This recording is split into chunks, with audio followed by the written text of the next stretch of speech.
Ana Amélia Freitas, meu nome é Ana Amélia Freitas, vamos seguir com a disciplina Comportamento Organizacional, sejam muito bem-vindos, estarei no vídeo com vocês, Patrícia Freitas no chat, a gente está acompanhando aí juntos, né? Então qualquer dúvida que vocês tenham sobre a minha fala, conversem com a Patrícia, que é uma profissional habilitada a responder sobre qualquer conteúdo, tá? Vamos ver 4 elementos hoje, na aula de hoje, né? Primeiro tema, a relação entre os indivíduos e as organizações. O segundo tema, o mindset do futuro do trabalho. Terceiro tema, inteligência emocional e relacional. E o último tema, teorias motivacionais.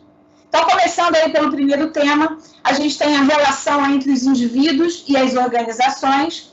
O que a gente quer dizer aí nesse primeiro tema, né? Como que a gente vai encontrar as pessoas talentosas? Quem são as pessoas que nós queremos na organização? Sem dúvida, pessoas com brilho no olhar, pessoas com uma atitude positiva, inteligentes, abertas ao diálogo, com sede de aprender e, acima de tudo, com esse sentimento de dono. O que é o sentimento de dono? A gente chama de ownership, atitude de ownership. A gente sabe, nesses quadradinhos aí do lado, que existem as necessidades e as expectativas individuais, as necessidades e as expectativas organizacionais. E a nossa função como gestor é fazer essa convergência entre as expectativas individuais e as expectativas organizacionais. E aqui entra o trabalho extremamente importante das organizações, que é o trabalho de gestão de pessoas.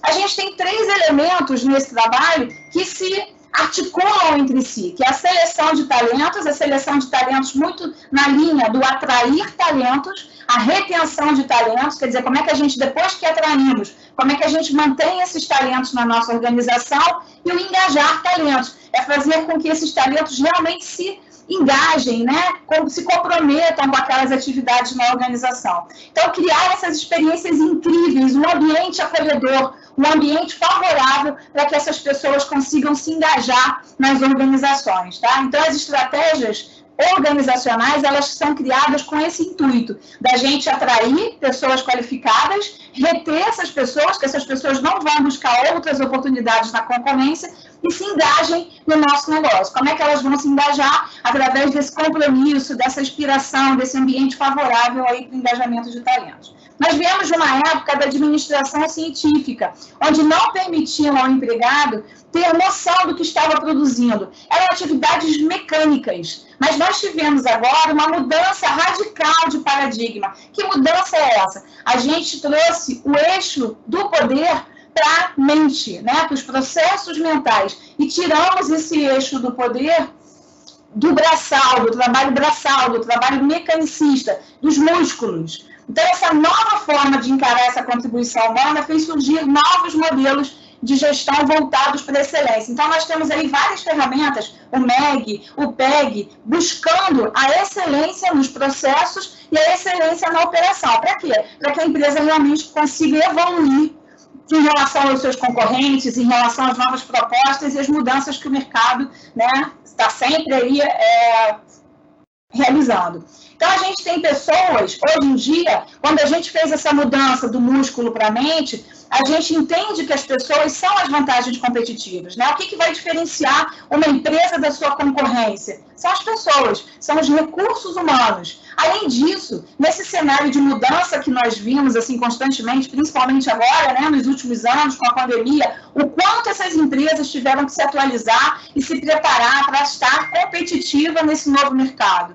Então, a gente tem vários fatores que influenciam nesse sentido. Que fatores são esses? A localização da empresa, onde é que essa empresa fica situada, se é um lugar de bastante circulação de pessoas, a qualidade percebida pelo produto e pelo serviço. Às vezes, mesmo pagando um preço diferenciado, você vai buscar uma qualidade maior de um produto e de um serviço. O preço pode ser também a vantagem competitiva de uma empresa. Quando trabalha em larga escala, né, quando a empresa tem acesso, por exemplo, à compra para vender no nosso país, que é um país de dimensões continentais, ela consegue ter um preço muito mais atrativo do que aquela empresa de bairro, uma empresa menor. Então, o preço também pode ser uma vantagem competitiva. A confiabilidade do produto, você saber que aquela empresa tem uma imagem, né, zela por uma imagem. Então, os seus produtos normalmente são produtos confiáveis. Você sabe que vai comprar e vai ter a certeza da qualidade. A assistência pós-venda é extremamente importante Depois que você compra um produto, você precisa ter esse produto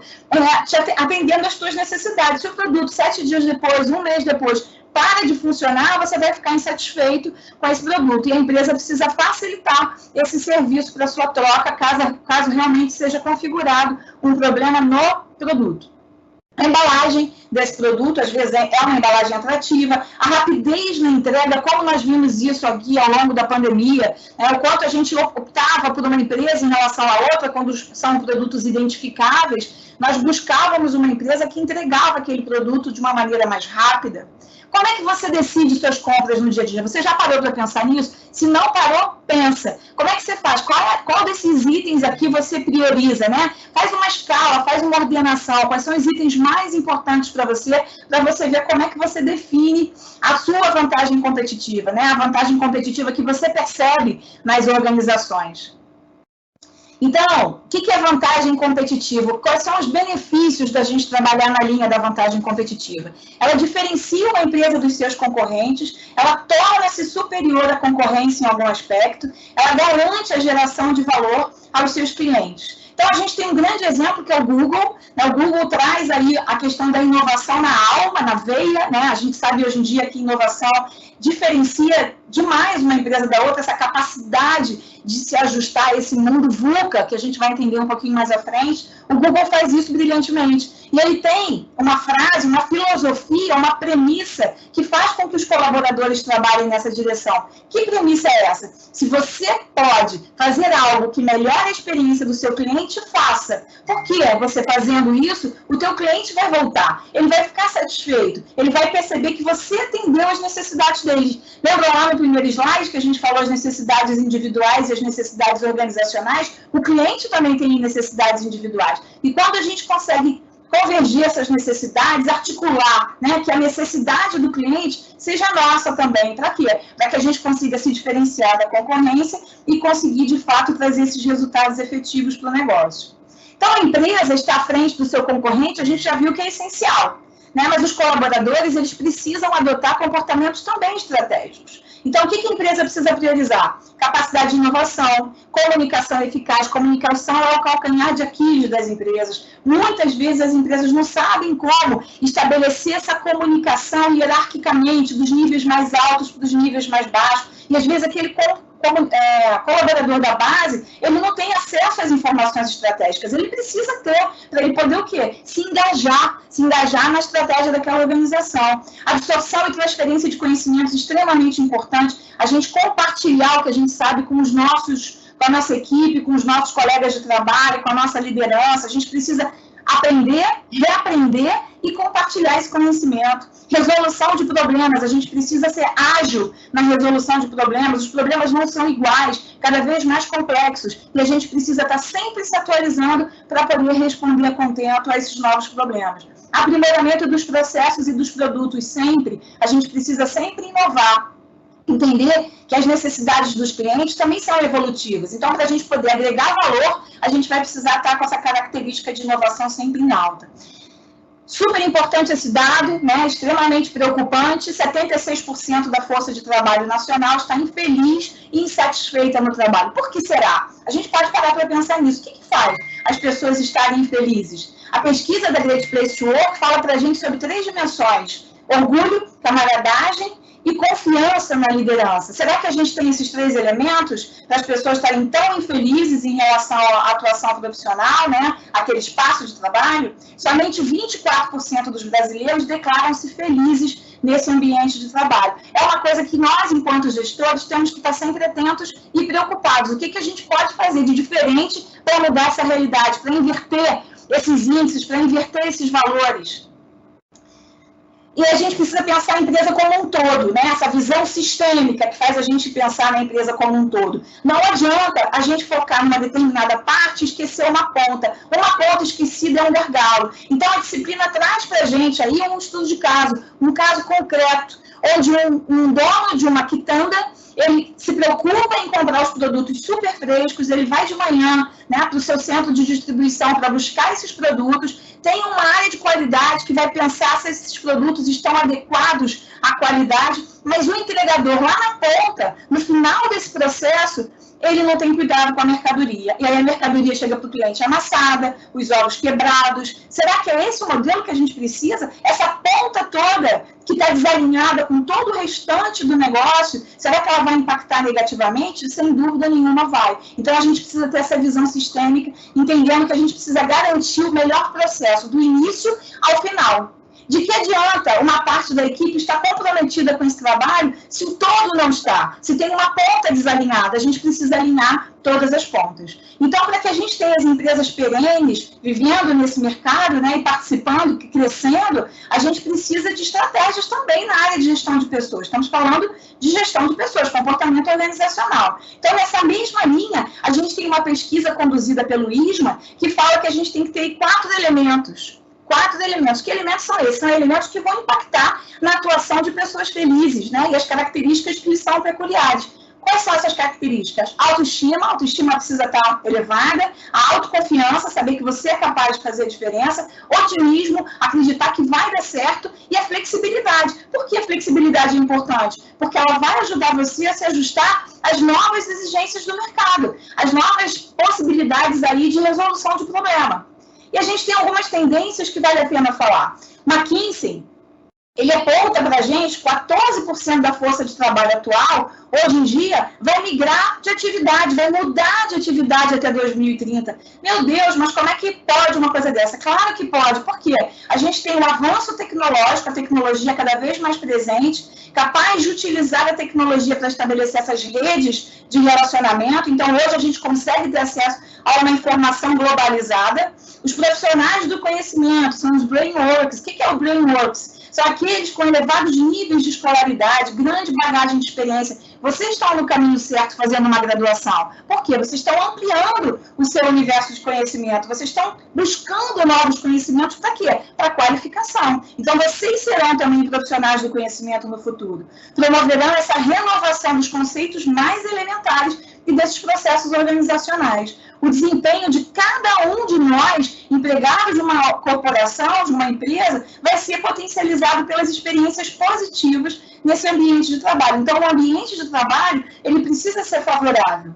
E o produto obtido pelo conhecimento, pelas experiências pessoais e pelas competências socioemocionais, vai potencializar os resultados dessa organização. Então, se a gente seguir esse caminho, a gente tem grandes chances de que, quando migrar a atividade de até 2030, né, a nossa atividade vai modificar, a gente consegue se ajustar, porque a gente tem essa capacidade de flexibilidade e mudança para esse novo contexto social. Segundo tópico, o mindset do futuro. A gente está vivendo num mundo complexo, né? O mundo VUCA. O que é isso? As empresas cada vez mais complexas, os processos cada vez mais complexos. Então, o ponto que a gente precisa, qual é o ponto que a gente vai partir? A estratégia da organização. O que a minha organização quer? O que ela está buscando? Ela quer crescer? Ela quer se manter perene nesse mercado? Ela quer buscar novos colaboradores? Ela está enxugando? Ela está retendo? Por quê? Porque tem algum negócio, alguma unidade que não está funcionando tão bem. Esse modelo de gestão adotado pelos dirigentes precisa ser praticado. A competência dos empregados que nela trabalham precisa ser valorizada. E hoje em dia, a gente está vendo que o foco está nas competências comportamentais, né? Porque a competência técnica a gente consegue ensinar, mas a competência comportamental, não. A atitude é a referência. Então, hoje, se a gente pensar no profissional do futuro e no profissional desse presente hoje, que já é o futuro, né? A gente já está falando de uma mudança radical cultural, a gente está falando de atitude. Profissionais precisam ter atitude. Então, as competências, elas são fonte de valor para o indivíduo e para a organização. A gente tem os stakeholders. Quem são os stakeholders? São as pessoas interessadas naquele processo produtivo, naquela cadeia produtiva. Como é que a gente entrega mais valor para os clientes? Inovando sempre, trazendo sempre um produto, agregando um serviço diferenciado, assim o cliente retorna e a gente consegue evoluir com esse negócio. Tá? Então, nesse processo, né, quando a gente agrega valor para o cliente, quando a gente tem capacidade alta de inovação, todos ganham. As pessoas ganham a capacidade de pensar e de inovar, as empresas ganham empregados corresponsáveis pelos resultados e os clientes passam a receber produtos e serviços cada vez melhores. Então, a gente agrega valor para o cliente, a gente agrega valor para o colaborador, para os acionistas e para a comunidade de uma maneira geral, porque o cliente também está sendo atendido. Bom, o que são competências? De onde deriva essa palavra competências? Com o conjunto pretérito esforço. Então, é o conjunto de esforços que a gente faz no sentido de buscar esse resultado, né? Esse desempenho diferenciado. Quando a gente fala em competência, a gente fala do chá. O que é o chá? Conhecimentos, habilidades e atitudes. Como é que divide? Como é que a gente fala de cada um? Os conhecimentos é o saber fazer. É o que a gente está buscando hoje na faculdade, né? Quando a gente trabalha as questões em sala de aula, os conceitos, os teóricos, a gente está falando sobre o saber fazer. E as habilidades? As habilidades estão muito vinculadas ao poder fazer. É a aptidão. Os laboratórios dos cursos normalmente desenvolvem em larga escala as habilidades. Então, quando a gente tem o conhecimento daquele determinado negócio, da nossa área de conhecimento, somado à a habilidade que nós vamos desenvolvendo com a prática. Então, os laboratórios são essenciais. Busquem os laboratórios na sua unidade. Eles vão te ajudar a desenvolver cada vez mais essas habilidades. E as atitudes, gente? As atitudes vão fazer diferença, porque eu preciso querer fazer. A partir do momento que eu aproveito barbaramente as minhas aulas, né? Estou lá ligada no professor, estou aprendendo, estou absorvendo todo aquele conhecimento, participo das ações do laboratório ou do estágio, faço a prática acontecendo, estou desenvolvendo minhas habilidades. E eu quero fazer só por si só. Esse investimento em conhecimento, esse investimento na potencialização das habilidades, eu já estou demonstrando uma atitude do querer fazer. Eu quero realmente agregar valor para a minha vida, para a vida da comunidade, para a vida da empresa na qual eu vou trabalhar no futuro. Então, o que você acha mais difícil de desenvolver em uma pessoa? Os conhecimentos, as habilidades ou as atitudes? Conhecimento, a gente vai ter aí o conhecimento formal, né? O conhecimento também do dia a dia, o senso comum, conhecimento científico, está tudo aí inserido. As habilidades a gente pode desenvolver através do quê? Da prática profissional, do estágio, da inserção no laboratório. E as atitudes, gente? Como é que a gente desenvolve as atitudes? Atitudes não é tão simples assim da gente desenvolver, né? Então, o que a gente precisa pensar? Qual é a característica, quais são as competências que a gente precisa ampliar para se adaptar a esse novo futuro que nos apresenta? Mobilizar-se, capacidade de mobilização, saber agir com velocidade, né? E também ajustado. Não dá para a gente ir atropelando todo mundo, você tem que saber agir, você tem que se posicionar corretamente. Saber aprender cada vez mais, aprender coisas novas, reaprender aquelas coisas que a gente precisa reaprender para quê? Para se adaptar a essas novas exigências do mercado, engajar-se no que a gente se propõe a fazer, transferir aos outros o que você aprendeu, né? Saber compartilhar, multiplicar esse seu conhecimento, ter essa visão estratégica, essa visão do todo, qual a expectativa futura desse todo, qual é o norte, para onde nós vamos seguir, assumir novas responsabilidades. Quando você assume novas responsabilidades, você está ampliando a sua capacidade de empregabilidade. Você está ampliando a tua atuação naquele negócio. Então, é importante também, tá? Então, você consegue listar quais são as competências que você acredita serem indispensáveis para o futuro do trabalho?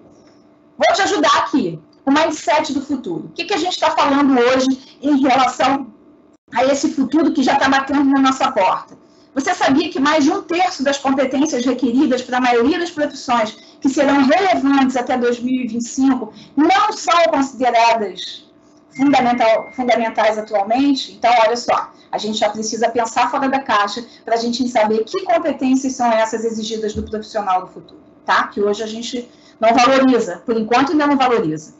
Mas as mudanças não param por aí. 80% das tarefas executadas por seres humanos serão automatizadas até 2050. Assistam um vídeo que está na internet disponível chamado Futuro do Emprego, Futuro do Trabalho. Assistam que vocês vão gostar bastante. Por quê? Porque esse vídeo fala exatamente isso para a gente. As atividades muito mecanicistas, que valorizam mais a questão muscular, a questão física do colaborador, vai migrar para as atividades que a gente vai precisar do intelecto, os profissionais do conhecimento. Nós vimos lá os brainworks, né? Nós vimos aí em slides anteriores. Então, a gente precisa se qualificar cada vez mais para que em 2050, quando essas funções forem automatizadas, a gente está de acordo, adaptado, ajustado àquelas novas mudanças socioculturais. As previsões indicam que 50% dos empregos que conhecemos deixarão de existir até 2030, sem dúvida nenhuma. Por quê? Porque esses empregos mais operacionais vão ser substituídos pela inteligência artificial. Ela já está aí, já está batendo a nossa porta, a gente precisa estar ligado nisso. Então, a flexibilidade, né, que o Fórum Econômico Mundial de 2018 trouxe para a gente, ela registra essa necessidade da gente ser flexível e a gente ir se ajustando com as exigências do mercado, porque a única certeza que a gente tem, de fato, é que tudo muda. Está tudo em mutação, tudo mudando, a pandemia veio mostrar isso para a gente precisou se ajustar rapidamente e as empresas que conseguiram fazer isso com a velocidade, elas conseguiram de fato sobreviver a esse momento que foi tão dramático para quem trabalha, né, no mercado. Então as empresas serão apenas mais uma possibilidade de trabalho. A ideia é a gente ter uma nova profissão chamada freelancer. A legislação trabalhista, com a mudança, né, com a alteração que nós tivemos em 2017, já contempla isso aí. Freelancer, quem são os freelancers? São aquelas pessoas que entregam serviços a qualquer hora, em qualquer lugar. Por meio de quê? De plataformas digitais. Então, a ideia é criar, conectar, compartilhar informação e multiplicar as formas de aprendizado por meio dessas redes colaborativas. Mundo VUCA. Gente, o que significa o mundo VUCA que a gente vive ouvindo falar? Volátil, incerto, complexo e ambíguo. Você vai gerenciar uma empresa, uma área, um projeto em constante transformação. Falei para vocês anteriormente. Mudança é a tônica da vez. Logo, para você ser um bom gestor, é importante que você desenvolva um conjunto de competências comportamentais, que também são chamadas de soft skills. O que significa soft skills? Elas são competências que são capazes de gerar os resultados desejáveis e a entrega de valor, que a gente falou anteriormente, para esse cliente e para os stakeholders. Quem são os stakeholders? Vou repetir para você lembrar. Os stakeholders são aquelas pessoas interessadas na cadeia produtiva. Tá? Então, a maior parte dos novos empregos está ligada a quem? As tendências do mercado, que são quais? A população está envelhecendo, a gente tem uma alta eficiência energética, soluções para o aquecimento global, que a gente sabe que preservar o ambiente é um valor, tá? Inclusive na Constituição Federal, a gente precisa garantir um ambiente harmônico, até natural, para as futuras gerações, produção de serviços e produtos para as classes de consumo que estão em expansão, a gente está vendo isso, né? Celular hoje em dia é commodities, todo mundo tem, a televisão, tudo isso. Então a gente precisa cada vez mais colocar esses produtos em linha, né? Investimentos, tecnologia de infraestrutura e os empregos menos suscetíveis de serem extintos pela tecnologia. Por quê? Porque são os empregos que a inteligência artificial, que a tecnologia ainda não conseguiu estabelecer ali aqueles dados automatizados. Então, que são quais? Gestão de pessoas, experiência aplicada, interação social e atividades que as máquinas ainda não são capazes de fazer. Então, o que é soft skills? Né? São as habilidades socioemocionais, diferente das competências técnicas. Competência técnica é importante, sem dúvida nenhuma mas a competência técnica a gente vai conquistar. A gente vai conquistar aqui, por exemplo, no ambiente universitário. Tá? Mas as competências socioemocionais, a gente vai precisar trabalhar junto com elas também. Tá? E o ambiente universitário também é um movimento para isso. A gente também precisa aproveitar esse ambiente que nós temos, que é um ambiente de ensino e aprendizado, para trabalhar essas competências que hoje são extremamente valorizadas. Tá? Então, elas remetem à personalidade e ao comportamento. O que tem como base? A experiência de cada um de nós, a formação de cada pessoa, qual é a área de conhecimento que ela escolheu, qual é a cultura onde ela vive, onde ela está inserida, os relacionamentos interpessoais que ela estabelece, a gente fala também da questão do network. Então, aqui a gente tem as competências mais valorizadas, que são elas: ética, comunicação, resiliência, empatia, autoconhecimento, gestão de conflito, pensamento crítico e analítico, diversidade e inteligência cultural, trabalho em equipe, criatividade, inteligência emocional, liderança, negociação, resolução de problemas, aprendizagem ativa e mindset de crescimento e adaptabilidade a mudanças. Ufa, mas é realmente bastante coisa. A gente está vendo que o mercado está cada vez mais exigente e a gente precisa se ajustar para essas exigências do mercado. Então, as organizações contratam pessoas por suas competências técnicas, mas a manutenção da empregabilidade, a retenção desses talentos está muito vinculada a essas competências comportamentais que têm ligação direta com atitude e com engajamento. As competências técnicas, elas podem ser substituídas, sem dúvida nenhuma, pelas máquinas. Então, o que seria uma organização que aprende? Segundo o Senge, Peter Senge, uma organização que aprende investe na prática de 5 disciplinas, que são elas: domínio pessoal, modelos mentais que também são mutantes, que a gente está mudando a nossa capacidade, os nossos modelos mentais para as novas exigências do mercado, visão compartilhada, aprendizagem em equipe e pensamento sistêmico.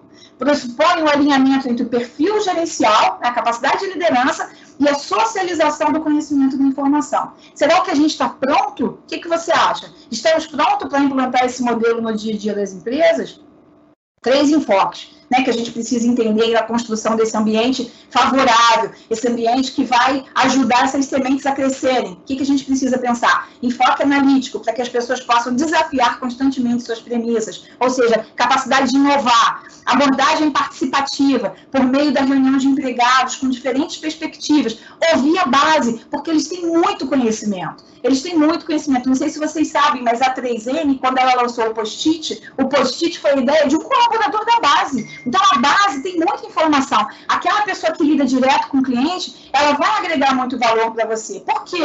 Ela está ouvindo o cliente, ela está ouvindo as necessidades, ela está ouvindo a avaliação do cliente sobre os nossos produtos e serviços. Escuta ela. Abordagem participativa, conflito construtivo. A diversidade de ideias nos ajuda a olhar o mundo pelos olhos das outras pessoas. Não entra na rota da colisão, entra na rota do conflito positivo. O que é isso? A discussão de ideias. Já falava lá Platão e Aristóteles sobre a dialética e a maléutica. Como é que a gente constrói conhecimento? Através da discussão, uma tese e uma antítese. A gente vai discutindo e vai chegando a conclusões que estão muito mais alinhadas do que a nossa primeira tese. Então, vamos pensar nesse conflito construtivo, onde a gente tem divergência de ideias para somar e construir uma conclusão muito mais efetiva. Ambientes dessa natureza são um conceito histórico real ou apenas um modismo? A sua empresa é assim? O que você acha? Como é que você avalia a sua empresa hoje? A intensidade de como isso ocorre depende da organização. Por exemplo, quanto mais concorrência existe no segmento de atuação, maior é a necessidade da empresa inovar, contar com colaboradores inovadores, contar com colaboradores engajados, contar com esses colaboradores que têm altas soft skills, competências socioemocionais. Isso tudo vai fazer diferença para que aquela empresa evolua, para que aquela empresa cresça naquele mercado e se diferencie da concorrência, que demonstre vantagens competitivas de fato, reais. A intensidade como isso ocorre depende da organização. Por exemplo, quanto mais concorrência existe no segmento de atuação, maior é a necessidade da empresa inovar. Então, vamos comparar conceitos. Aprendizagem em circuito simples, conceito novo que a gente vai falar agora, e aprendizagem em circuito duplo. O que é aprendizagem em conceito simples? São aqueles princípios mecanicistas, ou seja, aquelas atividades, aquelas tarefas que a gente faz entendendo o processo. Não tem muita articulação mental, não tem muito processo mental. A gente é treinado sobre um determinado tema, aprende aquele tema e realiza atividades sem nenhum tipo de problema, tá? Então, atividades em circuito simples, aquelas atividades mais mecanicistas, né? Mais mecanicistas. O treinamento é o suficiente para passar para a gente as informações, para que a gente consiga desenvolver as habilidades, para que a gente consiga realizar aquela tarefa sem grandes necessidades de acesso aos modelos mentais. Mas a atividade em circuito duplo, ela traz um elemento novo, que é o vermelhinho, o quadrinho vermelhinho que está aqui no slide para vocês. Questionamento da pertinência das normas de funcionamento. Então, primeiro passo, que é comum a todos os dois processos, circuito simples e circuito duplo, percepção, exploração e controle desse ambiente. Segundo passo, comparação entre a informação obtida e as normas de funcionamento. Aí tem um processo mental, a gente vai parar e vai refletir, fazer uma reflexão crítica sobre isso. E vamos questionar se a pertinência daquelas normas de funcionamento, tá? E aí a gente retoma para essas normas e, por último, a gente inicia as ações apropriadas, ou seja, a gente age. Então, primeiro a gente percebe e elabora, né, e controla esse ambiente. Depois a gente compara a informação obtida com as normas, a gente faz uma reflexão crítica para ver se aquela norma se aplica ou não para aquela necessidade. Essa é a diferença entre o circuito duplo e o circuito simples, e depois a gente age. Bom, tendências de novo. Diversos relatórios sobre o futuro do trabalho, baseados nas discussões realizadas lá no Fórum Econômico Mundial, que é a base, vocês vão encontrar na internet, a disponibilização, isso é um conhecimento de domínio público, se você tiver interesse, entra e assiste, né, e vê e lê as informações sobre o Fórum Econômico Mundial. Ele fala o seguinte: ao analisar o mercado de trabalho e registrar as principais competências que todo profissional pode ter, ele elenca para a gente 10 competências, que são quais? Pensamento inovador e analítico é um resumo de tudo que a gente viu até agora. Pensamento inovador e analítico, aprendizado ativo, capacidade de reaprender, de se atualizar, estratégias de aprendizagem, criatividade, originalidade e iniciativa, tudo a ver com a inovação, com o processo, a necessidade do processo inovador. Pensamento crítico, olha, reflexão crítica, falei para vocês agora no aprendizado em circuito duplo. Resolução de problemas complexos, a gente vai, se a gente se capacitar, a cada vez mais a gente vai conseguir resolver os problemas complexos. Liderança e influência social, inteligência emocional, racionalidade, resolução de problemas e ideação, tecnologia, design e programação, análise e avaliação do sistema. Gente, a informática, a internet, a tecnologia entrou para ficar. Então, a gente está vendo isso cada vez mais presente na nossa vida. Então, além dessas competências socioemocionais que a gente precisa desenvolver, a gente também precisa viver nessa cultura da tecnologia, tá? Quem ainda não entrou, entre. A tecnologia hoje em dia é essencial para qualquer processo. Então, é preciso rever esses modelos ultrapassados, abrindo espaço para pessoas de todos os níveis hierárquicos adotarem o autodesenvolvimento e aprendizagem contínua. Então, a gente precisa estar sempre pronto a aprender. Autodesenvolvimento, a gente precisa investir nesse desenvolvimento e vocês estão fazendo isso muito bem quando vocês optam por uma graduação. Então, aprendendo a aprender. E você, como é que você vai mudar essa realidade? Como é que você vai ser esse agente transformador que Gandhi tanto falou para a gente? Você precisa ser um pedaço desse mundo que você quer que exista. Então, você precisa se engajar nas suas atividades. Como é que você vai construir esse futuro pensando nessas competências? Terceiro bloco, inteligência emocional e relacional. Bom, gente, importantíssimo a gente falar aqui, porque aqui existe um conflito, às vezes, de entendimento, né, do senso comum. O que é isso? Você vai sentir aquela emoção. A emoção é real. Você vai sempre sentir a emoção. O que você precisa fazer? Você precisa trabalhar as ações que vão derivar daquela determinada emoção. Então, emoções como ira, tristeza, medo, prazer, amor, surpresa, nojo, vergonha, você vai sentir. Mesmo que você não queira, você vai sentir essas emoções. O que você precisa trabalhar nesse conceito, utilizando como base esse conceito da inteligência emocional? Trabalhar a entender que você vai sentir emoção e quando você agir, você tentar ponderar essa emoção para que você não tome uma atitude que depois você vai se arrepender dela, tá? Então, inteligência emocional e relacional. Geralmente, quando atribuímos a característica inteligência a alguém, a gente está se referindo à inteligência racional, né? Ao QI. Mas a gente precisa também agregar o conceito lá de Daniel Goleman, falando sobre a inteligência emocional, tá? Que o que é isso? No qual ele descrevia de como modo essa inteligência contribui para o desenvolvimento dos indivíduos e revelava como a incapacidade de lidar com as próprias emoções poderia dificultar a vida. Então, não é o que a maioria das pessoas pensa, inteligência emocional não é você não sentir, você vai sentir. A emoção é real. O que você precisa fazer é aprender a lidar com ela. A inteligência emocional é a capacidade de identificar os nossos próprios sentimentos e os dos outros, a partir do autoconhecimento, a partir do conhecimento dos nossos próprios sentimentos, a gente consegue entender também os sentimentos dos outros, de modo a motivar e digerir bem as emoções dentro de nós e também as emoções em relação aos relacionamentos que a gente vai construindo ao longo da vida. Então, a inteligência emocional vai ajudar a gente nisso. Então, o autoconhecimento, que é discutido em inúmeras matérias na área de gestão e em outras áreas também, a gente precisa começar por ele. A partir do momento que a gente conhece as nossas emoções, o que tira a gente da zona de conforto, o que deixa a gente com um pouco mais de raiva, o que deixa a gente mais sensível, a gente consegue entender essas relações que a gente estabelece com as outras pessoas e agir. Agir para quê? Para a gente ponderar e saber exatamente como agir e não explodir a qualquer momento, né? A gente não pode ser uma panela de pressão pronta a explodir a qualquer momento. Então, a gente precisa trabalhar cada uma dessas emoções que são reais e a gente vai sentir. Então, Goleman afirma que a inteligência emocional ela pode ser dividida em 5 habilidades, desenvolvidas por meio da prática. Ou seja, quanto mais a gente pratica essas habilidades, mais a gente vai conseguir aprender a lidar com elas. Autoconhecimento emocional, reconhecer as próprias emoções, autoconhecimento. Controle emocional, lidar com os sentimentos que são reais e adequá-los às situações específicas. motivação, direcionar as emoções para o alcance de objetivos específicos, construtivo, né? A motivação, ela tem que ser construtiva, ela tem que vir. A gente precisa se automotivar também.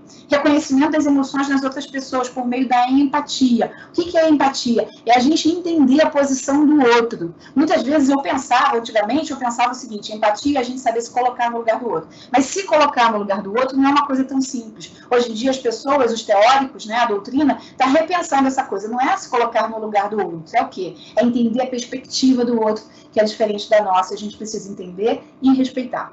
Habilidades em relacionamentos interpessoais, utilização das competências sociais para interagir com outros indivíduos. Então, atualmente, um novo conceito está ganhando espaço nesse debate, que é a terceira inteligência. Inteligência racional, QI, inteligência emocional, QE, e inteligência relacional, IR, tá? Então, a gente tem essa nova inteligência. O que é isso, gente? A partir do nosso autoconhecimento, a partir da gente se conhecer como é que as emoções, como é que a gente lida com as emoções, porque as emoções a gente vai sentir, é a gente saber como é que a gente estabelece esses relacionamentos que a gente vai ter com todo mundo, independente de que grupo social é, família, igreja, escola, universidade, trabalho, todos os relacionamentos que a gente articula, que a gente cria, que a gente constrói, que a gente mantém, eles são fundamentados na inteligência relacional. Estamos em constante relacionamento com as outras pessoas, em todas as dimensões, em todas as circunstâncias da nossa vida. Somos frutos de relações estabelecidas. O desenvolvimento das inteligências emocional e relacional nos fará aprender sobre nossas relações e assim escolher como queremos vivê-los, tornando nossos relacionamentos mais autênticos, saudáveis e reais. Quem vai ganhar com isso? Você. Você vai conseguir estabelecer relacionamentos mais saudáveis e harmônicos para a tua vida. Mas como é possível, professora, treinar esse olhar mais apurado para identificar as emoções? O segredo de quem tem elevada inteligência emocional está no reconhecimento. A gente reconhecer que aquela emoção existe na gente. E na tomada de decisão sobre o comportamento, sobre a atitude, que é o que virá em seguida. Como é que a gente vai agir perante aquilo que a gente está sentindo? Mas qual é a diferença entre emoção, humor e sentimento? Relacionamos aqui para vocês. Emoções, elas são rápidas, elas podem durar alguns segundos, tipo a alegria de você receber a notícia de uma aprovação numa determinada disciplina. E o humor? O humor é um pouco mais duradouro. Ele pode manter-se por dias ou semanas. Não há um estímulo contextual. A gente até fala no senso comum, poxa, você acordou hoje de mau humor, né? Não teve nenhum estímulo que levou a pessoa até aquele determinado comportamento. E o sentimento? Grande variedade de sensações, mais duradouro que o humor. E sentimentos são coisas que a gente atribui, né, a um objeto, a uma pessoa, que elas vão lembrar para a gente um sentimento positivo ou negativo. Então, ele é constante, consistente, é direcionado a algo, um objeto, ou alguém especificamente, objeto animado ou inanimado, pode sentir amor por alguém por anos, assim como pode cultivar a raiva por tempo prolongado, tá? O que a gente vai fazer com esses sentimentos é que é o segredo da inteligência emocional.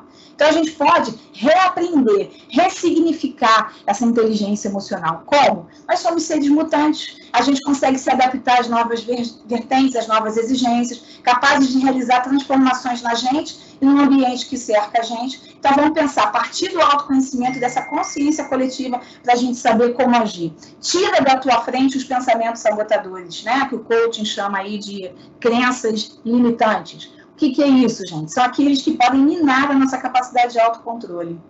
Por exemplo, a gente está trabalhando numa empresa e a gente se sente sobrecarregado. A gente fala assim, puxa vida, sempre sou eu que fico aqui até tarde, sempre sou eu, se coloca no lugar de vítima. Isso não é bom, isso é um pensamento sabotador.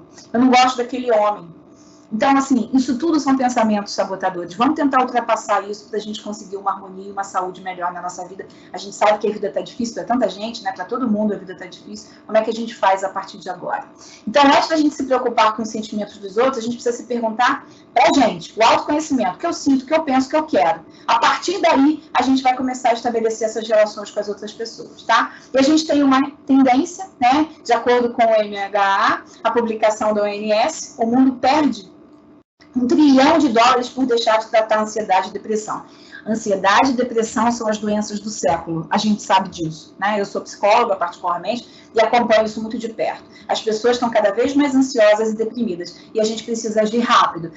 Nós, como gestores, a gente tem que estar atento a essas pessoas, a nossa equipe, a equipe das pessoas que trabalham com a gente no trabalho, e também na vida pessoal, as pessoas que convivem com a gente, e tentar influenciar. Para quê? Para que essa depressão e ansiedade não tomem maior corpo. Então, a falta de motivação, os conflitos internos, a depressão, elas influenciam muito negativamente a produtividade. Harvard tem uma disciplina, né, no seu currículo básico que é a felicidade e o propósito.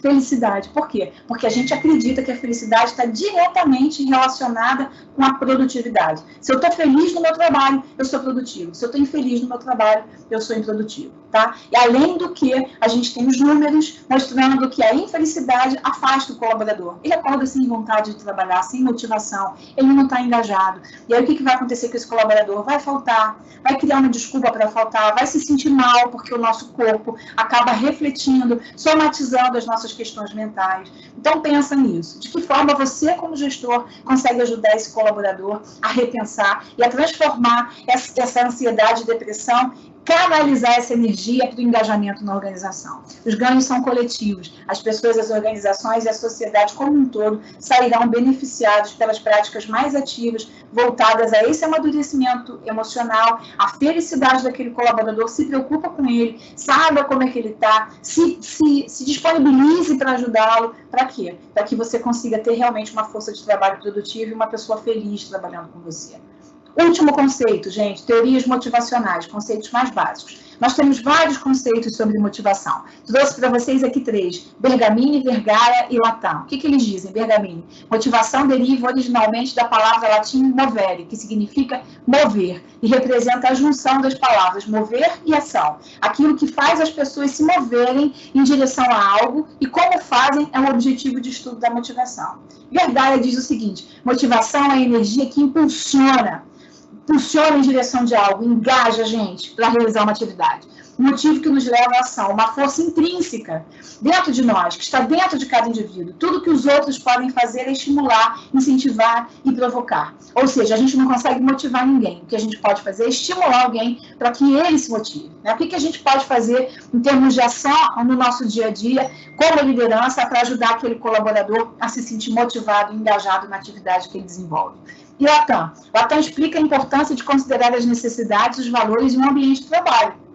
A definição das metas e as emoções das pessoas ao estudar a motivação. As metas e os objetivos interferem diretamente na motivação e no desempenho das pessoas. Ou seja, crie metas factíveis, crie metas utilizando como base aquele conceito do SMART, metas SMART. Procura saber, busca a meta SMART na sua formação, entende como é que ela funciona, tem que ser uma meta factível, tem que ser uma meta que engaje, que motive, que faça sentido para o trabalho daquela pessoa, que aquela pessoa desenvolva, tá?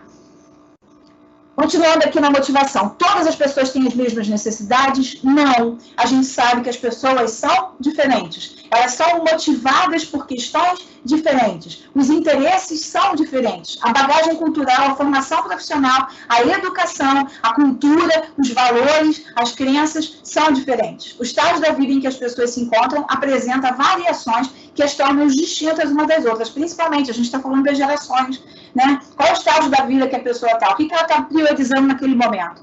Elogio, punição, premiação, oportunidade de desenvolvimento, convívio social, status? O que ela quer? O que faz sentido para aquela pessoa? Pensa nisso. Às vezes, quando a gente pensa num benefício, quando a gente pensa em reconhecer um trabalho diferenciado de alguém, pensa que as pessoas não vão valorizar os mesmos estímulos. A gente precisa adequar aquele estímulo àquela determinada característica pessoal, àquela determinada necessidade, né? O que vai fazer aquela pessoa realmente se motivar. São diferentes, vai variar de pessoa para pessoa.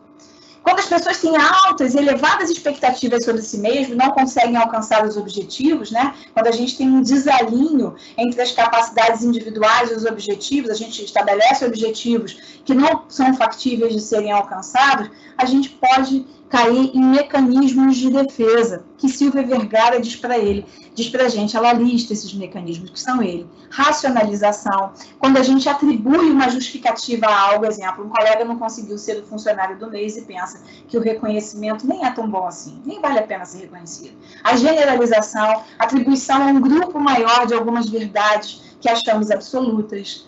Expiação, processo pelo qual o indivíduo quer pagar pelo seu erro. Exemplo, um funcionário é mal educado com um colega e, para compensar, dispõe-se a fazer parte dele no trabalho, tá? Fazer a parte dele no trabalho. E o uso de substâncias químicas, que é um problema grande, né? Consumo exagerado de álcool, de drogas, né? Então, quando um colega consome bebida alcoólica em excesso, depois de um dia difícil do trabalho. Atenção a esses mecanismos de defesa que as pessoas recorrem para manter uma autoimagem positiva. Isso não é bom, tá? E a gente, como gestor, a gente precisa agir e atuar nesse sentido. Esses comportamentos são uma forma de fugir da realidade e preencher o vazio quando o nosso esforço não é recompensado ou reconhecido. As principais teorias motivacionais nos fazem compreender melhor a relação entre necessidade individual, que é individual, não é coletiva, e a motivação, tá? Então, a gente tem Maslow, que traz aí um trabalho brilhante, que normalmente a gente fala bastante nas aulas, que ele fala da satisfação fora do trabalho e da satisfação no trabalho. Então, a gente tem pirâmides, né? E a partir do momento que a gente vai atendendo essas necessidades da base, a gente vai crescendo na pirâmide. Então, significa o quê?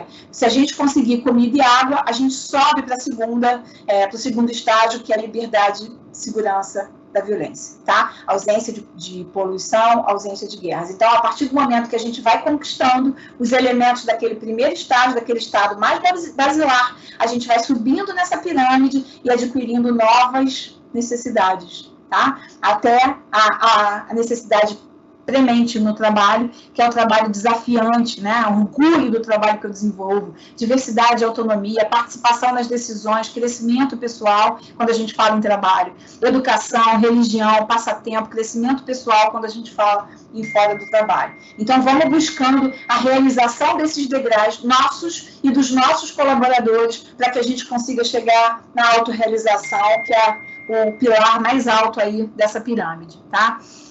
McClelland traz uma visão um pouquinho diferente. Ele fala sobre poder, afiliação e realização. A gente consegue relacionar, sim, essas necessidades de McClelland com as necessidades de Maslow, tá? Mas o que ele fala do poder? A necessidade de poder está ligada ao desejo de controlar ou influenciar outras pessoas e tem relação com status e prestígio. Afiliação, relacionar-se ao desejo de ser apreciado pelas outras pessoas, ser reconhecido, ser valorizado. Realização, por sua vez, faz referência ao alcance das metas e aos resultados por meio do esforço próprio.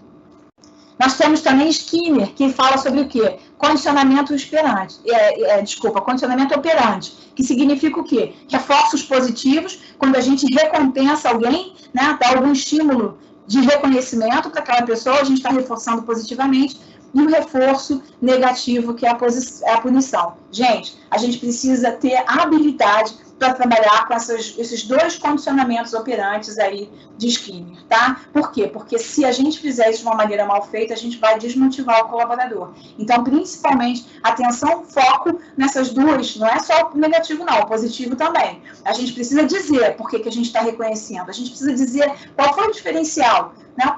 O que aquela pessoa fez de diferente para ser reconhecida? É importante essa conversa. E o negativo também. A gente precisa ter habilidade para falar sobre essa pessoa, sobre o negativo, para que ela não ache que é uma perseguição, né, ou algum comportamento aí indevido da liderança.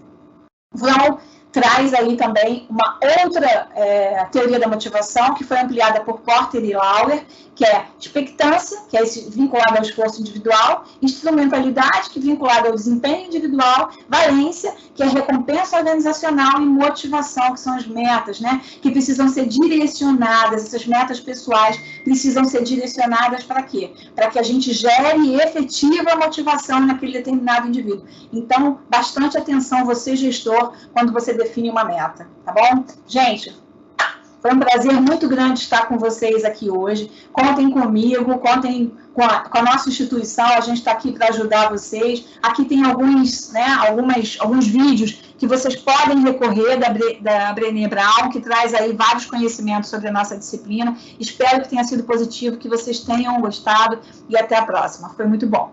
Beijo, fiquem com Deus.